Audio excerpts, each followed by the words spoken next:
Saya Christine Aryani, seorang profesional. Sehari-hari saya bekerja sebagai Chief Administrative Officer di CCCC Indonesia, sebuah perusahaan penanaman modal asing yang bergerak di bidang desain dan konstruksi infrastruktur berbasis transportasi. Saya bergabung dengan Partai Golkar tahun 2006, meniti karir politik saya dari bawah, memilih Partai Golkar berdasarkan pertimbangan khusus. Golkar itu partai yang nasionalis dan demokratis, sehingga terbuka kesempatan bagi kader seperti saya untuk meniti karir politik dan berperan dalam pengambilan keputusan partai. Saat ini saya dipercaya setelah 13 tahun berkarir politik menduduki beberapa jabatan strategis, salah satunya sebagai Wakil Sekretaris Jenderal dan juga sebagai Wakil Ketua Umum dari organisasi perempuan saya Partai Golkar, dan yang terakhir sebagai Hakim Mahkamah Partai. Saya memiliki latar belakang ilmu hukum dan memiliki kepedulian mendalam akan proses legislasi atau pembuatan undang-undang di Indonesia. Saya ingin terlibat dan berpartisipasi aktif dalam penyusunan undang-undang yang adil, yang taat asas, dan tidak diskriminatif terhadap perempuan, anak, atau kaum marginal. Sehingga saya pikir jalan paling efektif untuk mewujudkan ini adalah dengan masuk ke parlemen dan duduk di badan legislasi. Jakarta bagi saya merepresentasikan kehidupan keindonesiaan yang sesungguhnya, beragam, lalu juga dinamis dengan segala kehidupan sosial, ekonomi, dan budayanya. Sehingga saya ingin berperan untuk memastikan Jakarta ini tetap maju ke depannya sebagai kota yang modern dan masyarakatnya juga tetap berdaya. Alasan sentimental sebetulnya karena saya lahir di Jakarta Pusat, lalu juga besar di situ dan bersekolah hingga lulus sarjana di Jakarta Selatan. DKI 2 menjadi begitu unik karena adanya wilayah luar negeri sebagai bagian dari dapil ini. Yang saya temukan adalah bahwa wilayah luar negeri ini tidak cukup direpresentasikan. Banyak dari teman-teman saya yang di luar itu tidak tahu bahkan mereka punya anggota DPR yang bisa menyuarakan aspirasinya. Lalu juga ketika kunjungan saya ke Eropa beberapa saat yang lalu, banyak sekali yang saya temui masyarakat Indonesia bahkan tidak tahu siapa 7 orang yang mewakili mereka di daerah pemilihan ini. Sehingga saya terpanggil untuk ikut beserta memastikan bahwa suara aspirasi dari luar negeri ini didengar. Aspirasi diaspora ini signifikan. Kalau dilihat dari jumlah DPT saja hampir 50%. Sehingga saya pikir sudah saatnya suara mereka didengar. Itu satu. Di luar itu kalau kita mau tarik lagi perbedaannya, dari diaspora ini kan ada juga pekerja migran di dalamnya. Nah, komposisi pekerja migran ini cukup besar dan yang terjadi saat ini perlindungan pekerja migran masih belum dalam tahap yang ideal. Kami dari Partai Golkar memiliki kepedulian mendalam soal human trafficking issue, sehingga di NTT itu kami membentuk Satgas Anti Human Trafficking di Golkar NTT.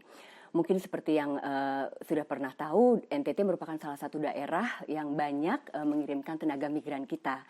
Tapi sayangnya untuk 2018 saja 118 pekerja migran kembali ke NTT dalam keadaan meninggal.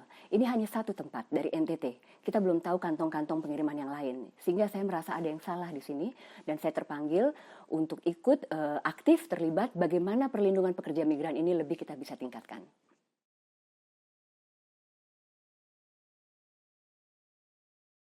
Kita harus sadari bahwa banyak dari teman-teman diaspora kita ini menetap di luar negeri untuk waktu yang lama, lalu kemudian seluruh keluarganya berada di sana. Mereka terpapar dengan beberapa isu, salah satunya adalah bahwa pemerintah setempat menyediakan akses kesehatan yang bagus, lalu jaminan pendidikan. Semua itu akhirnya membuat mereka terdesak untuk memilih meninggalkan kewarganegaraan Indonesia menjadi warga negara asing. Tapi deep down mereka masih memiliki kecintaan kepada Indonesia dan masih memiliki rasa nasionalisme. Sehingga saya berpikir sudah saatnya juga untuk kita mengangkat isu ini dan memberikan kajian yang lebih komprehensif tentang bagaimana kemungkinan aspirasi ini diperjuangkan. History-wise, sebenarnya rancangan undang-undang tentang kewarganegaraan ini sudah masuk di prolegnas waktu tahun 2015 sampai 2019 dan itu di urutan ke-59 dari 160 rancangan undang-undang. Tapi yang terjadi adalah saya cek pasti dan tidak pernah ada naskah akademik yang disubmit, itu satu. Lalu yang kedua, memang tidak pernah masuk dalam pembahasan. Nah, apa yang terjadi? Saya pikir memang kurang ada political will untuk mengadres rancangan undang-undang ini. Dan yang kedua adalah mungkin seperti yang kita lihat tadi, banyaknya wakil rakyat dari daerah pemilihan ini mungkin memiliki fokus yang berbeda sehingga isu ini tidak menjadi suatu prioritas untuk diteruskan. Kembali ke dua fokus saya tadi soal diaspora dan migran, yang menjadi pertanyaan di sini adalah bagaimana kita dapat merancang suatu rancangan undang-undang yang komprehensif. Tentunya kita harus awali dengan kajian, kita undang stakeholder, kita lihat bagaimana pro dan konnya, kita kaitkan dengan isu national security karena itu akan menjawab tantangan-tantangan yang ada. Dan selanjutnya yang perlu kita address juga adalah key point di sini bukan bagaimana mengindonesiakan orang asing, bukan, tapi mempertahankan keindonesiaan seseorang. Bagaimana aplikasinya? Tentunya tidak mudah karena di sini juga akan timbul kewajiban ganda. Ketika seseorang memiliki double nationality pasti ada kewajiban ganda. Inilah yang harus kita kaji nanti sehingga segala sesuatu memungkinkan dan tentunya juga berlakunya akan terbatas. Tidak semua orang serta-merta bisa memperoleh double nationality. Inilah yang akan kita kaji, akan kita bahas dan ketika sudah menjadi suatu rancangan yang cukup baik, kita akan bawa untuk diperjuangkan lintas fraksi sehingga rancangan undang-undang ini tidak hanya sekedar menghiasi prolegnas tapi juga mendapat perhatian yang cukup untuk betul-betul diperjuangkan.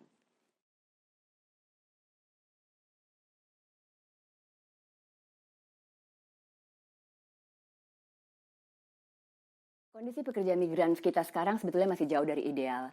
Di beberapa negara khususnya yang saya temui, Malaysia, lalu juga di Saudi Arabia itu masih jauh dari ideal. Apa yang terjadi adalah mereka bekerja di sana, pekerjaan yang didapat ternyata berbeda dengan apa yang initially dipikirkan akan diperoleh, lalu juga tidak ada kontrak kerja, lalu juga paspor yang ditahan oleh agen, jadi masih banyak permasalahan seperti ini.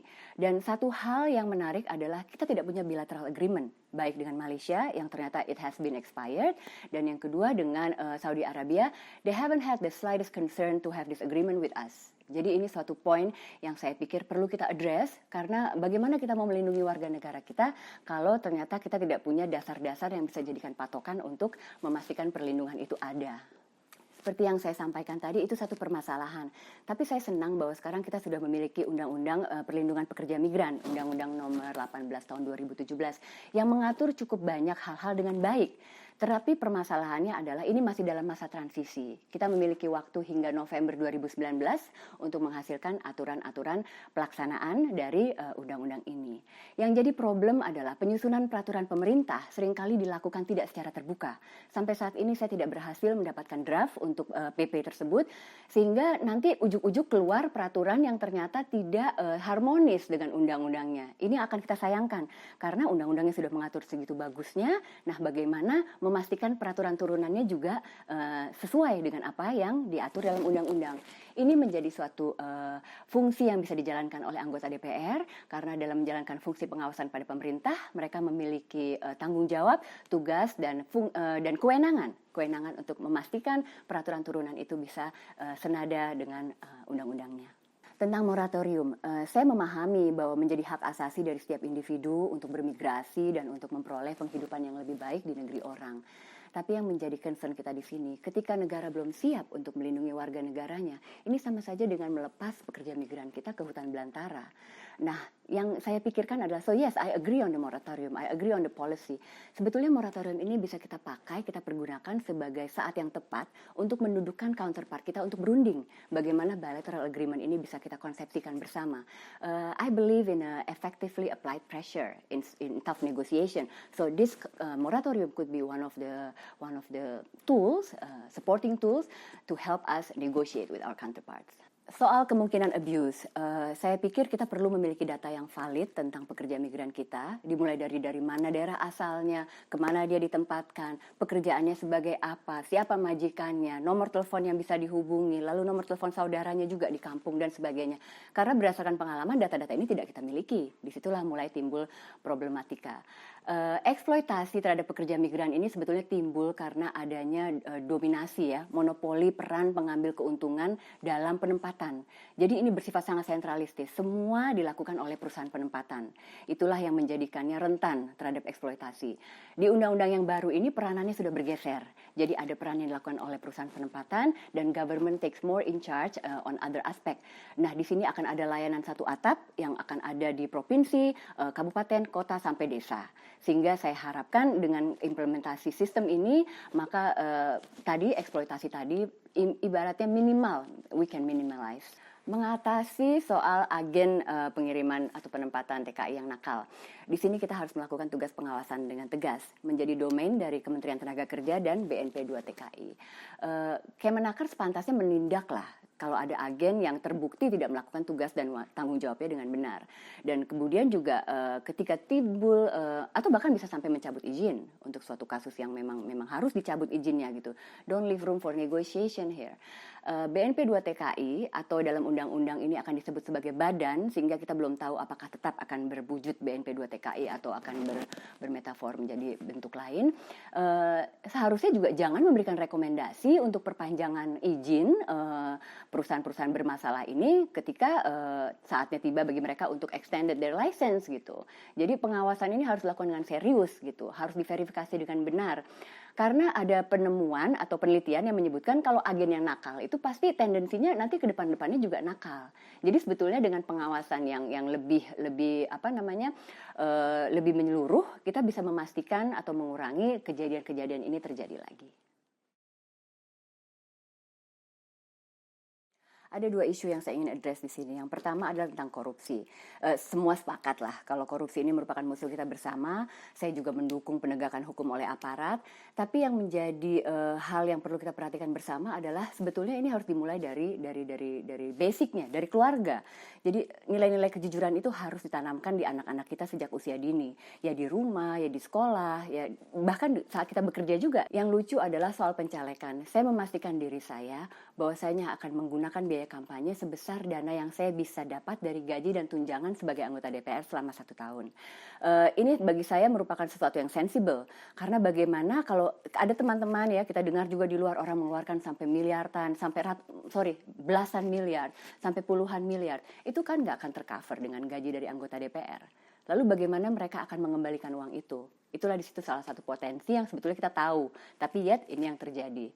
Nah, itulah mungkin suatu saat nanti sistem pemilu ini harus kita rubah, karena yang terjadi memang sekarang pemilunya sangat berbiaya mahal, dan money politik like it or not is still happening around us. Yang kedua adalah isu tentang toleransi dan pluralisme.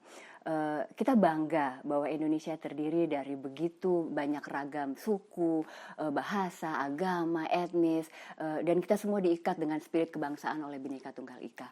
Tapi yang terjadi sekarang adalah degradasi, mulai mengental isu-isu tentang identitas, ini fakta, lalu juga mulai terjadi rongrongan bahkan terhadap Pancasila, lalu mulai terjadi sentimen-sentimen ujaran kebencian. Nah, semua ini menjadi satu isu yang sebetulnya harus kita address bersama. Karena hubungan di antara kita semua yang beragam ini seharusnya dibangun atas dasar saling menghormati dan saling menghargai. Kita tidak, selain penegakan hukum tegas yang tentunya saya pro akan itu, kita tidak boleh membiarkan ruang-ruang untuk bertumbuhnya intoleransi ini happening gitu, dan terpelihara dan terpupuk sehingga suatu hari malah menjadi satu isu yang kita semua akan kelabakan untuk mengadresnya.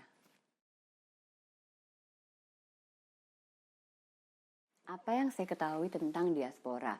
Dari pengertiannya sendiri bisa kita bedakan diaspora itu sebagai orang yang memegang paspor Indonesia dan berada di luar negeri apapun alasannya. Lalu diaspora juga bisa diartikan sebagai bekas warga negara Indonesia tapi masih memiliki nasionalisme dan kecintaan yang mendalam kepada Indonesia, berada di luar negeri. Dan yang ketiga adalah generasi yang dilahirkan oleh pasangan WNI atau ex-WNI ataupun juga warga negara dari perkawinan campur, dan juga dari pasangan-pasangan mereka yang berkewarganegaraan asing. Itu adalah rangkuman dari terminologi diaspora yang sebetulnya cukup besar ya, cukup besar. Potensi diaspora sangat besar. Bagi negara asal, diaspora dapat membawa remitansi sebagai economic capital, dan juga membawa human capital dalam pengertian pendidikan atau keahlian atau keterampilan mereka.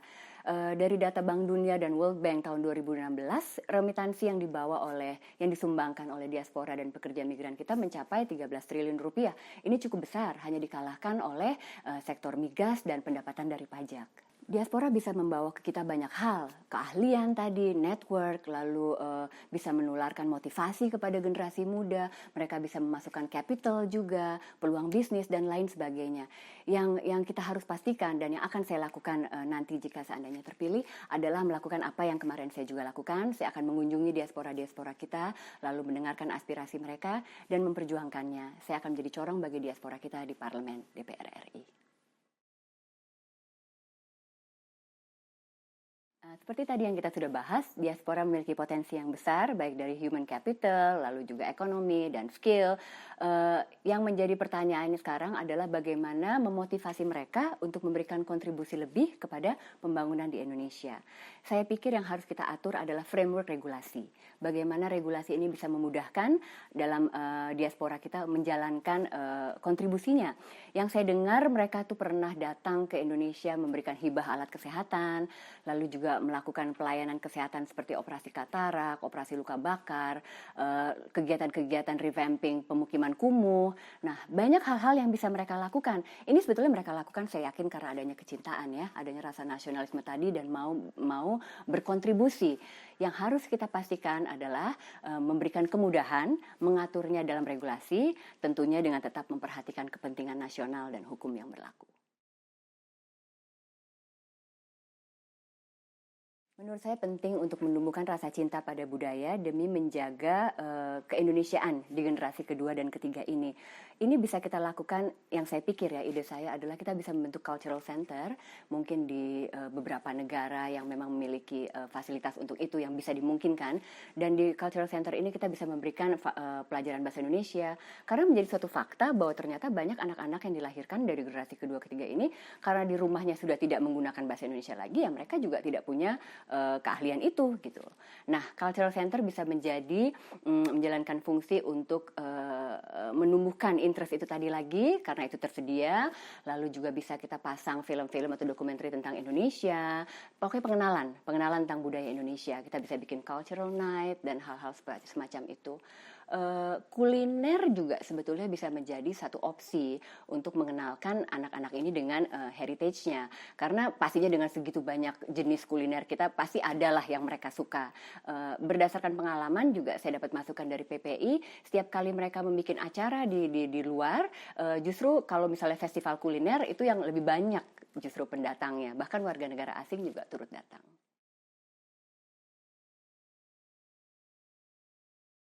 Selain akan berperan aktif dalam penyusunan rancangan undang-undang di badan legislasi, saya memiliki 4 fokus perjuangan saya seumpamanya nanti terpilih masuk ke dalam parlemen.